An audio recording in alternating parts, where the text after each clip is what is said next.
Xo'p, okalar, birinchi qo'ldan mashina olaman deganmiz YouTube'da kuzatib turgan mijozlarimiz uchun sraz narxini aytamiz. Okalar, sizlardan like, kommentariy qo'llab-quvvatlab turasizlar.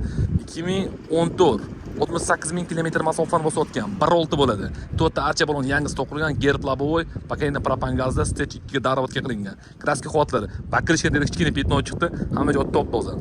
68 ming probel. Yurib bosayotgan masofasi ham zo'r. Xo'p, bu mashinaning yili 2014, texpasport 15 kuzov, 14 texpasport 15 kuzov. 28 ming kilometr masofani bosayotgan, kraska xavatlari top toza. Xo'p, zavod holatda 6400 yilga beramiz. 13 ming kilometr masofani bosayotgan. Xo'p, texpasport 15, kuzov 16. 6,5 mingga beriladi. Tak, 14 380 ming kilometr masofani bosayotgan Eurosonus Lux konditsioner bo'ldi. Orqa ikkita krылоsi petnosi bor. 3600 ga beriladi. 2016 216 ming kilometr masofani bosayotgan 1.6 super konditsioner 4350 ga beriladi. Kimga qanaqa kerak bo'lsa, nomer qoldiramiz, telefon qilib, baraka qolsanglar bo'ladi.